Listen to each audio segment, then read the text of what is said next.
Tripura People's Front, 1A, NGO, socio-political organization. We filed the case 2019. आप लोग क्या जानना चाहते हैं मेरा पास? वो सिटीजन से अमेंडमेंट केस का बारे में 2019 से त्रिपुरा पीपल्स की तरफ से केस फाइल किया।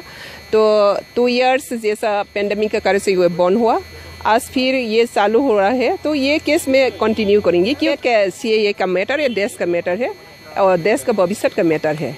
और इमाइग्रेंट्स का जो इशू है वो मोदी आने के बाद ही वो सबसे अवेयरनेस हुआ और सारा देश में इमाइग्रेंट्स का जो इशू है वो मोदी आने के साथ साथ ही आया। तो ये मोदी का जो CAA मैटर है, हम सब स्टेट का एक साथ नहीं हो सकती है क्योंकि स्टेट अलग अलग कंडीशन है।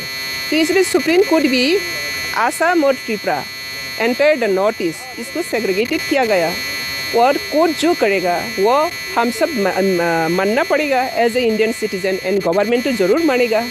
तो सुप्रीम कोर्ट जो तय करेगा वो सब हम लोग मानना है और कोर्ट का विचार का धारा से आज इंडिया बची है। आसाम और त्रिपुरा जो सेग्रीगेटेड किया गया है उसको मैं फुल ऑनर करती हूँ और मेरा गवर्नमेंट भी वो ऑनर करेगा और आसाम और त्रिपुरा का अलग सिटीजन से अमेंडमेंट एक्ट को गवर्नमेंट भी सपोर्ट करेगा। मेरा उम्मीद है, विश्वास है। तो अभी भी NGO का जो केस है वो कंटिन्यू करेगा और मेरा पार्टी का जो सिद्धांत है, पार्टी का सिद्धांत पार्टी की तरफ से होगा। मेरा NGO का जो एक्टिविटीज है वो एज ए NGO का तरफ से वो केस कंटिन्यू रहेगा। I am politically vice president state BJP।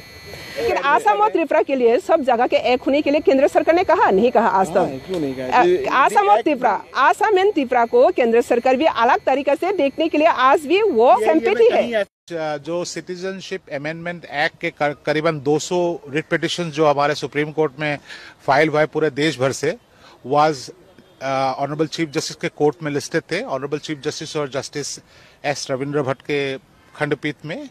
तो अगला डेट उन्होंने 31 अक्टूबर का फिक्स किया है और जैसे पहले भी कोर्ट ने ऑब्जर्व किया था, आज भी इन्होंने एक चीज स्पष्ट कर दिया है कि आसाम, त्रिपुरा और बाकी उत्तर पूर्व के जो स्टेट्स है उनका केसेस सेग्रीगेटेड होंगे, उनके केसेस अलग से सुना जाएगा। और आसाम और त्रिपुरा को स्पेसिफिकली ऑर्डर में डायरेक्ट किया है कि वो अपना काउंटर एफिडेविट 4 हफ्ते के भीतर ही फाइल करे, क्योंकि ये आश्चर्यजनक बात है कि आज तक दोनों स्टेट गवर्नमेंट ने ये रिट पिटिशन में अपना रेस्पॉन्स नहीं फाइल किया है। और साथ में कोर्ट ने ये ऑब्जर्व किया है कि क्योंकि मुद्दा बड़ा गंभीर मुद्दा है और पूरा देश को ये मुद्दा इफेक्ट करेगा, तो शायद ऑरेली ये उन्होंने ऑब्जर्व किया कि शायद वो इस मैटर को 3 जज बेंच में रेफर करने का वो सोच रहे हैं। तो हम उम्मीद लगाते हैं कि अगला तारीख से शायद ये मैटर 3 जज बेंच के आगे रेफर होगा और 31 अक्टूबर से पहले कंप्लीट प्लीडिंग्स, जिसको जो भी फाइल करना है वो फाइल करके कंप्लीट करने कहा है और 31 अक्टूबर को उन्होंने लगाया है फर्दर डायरेक्शंस के लिए।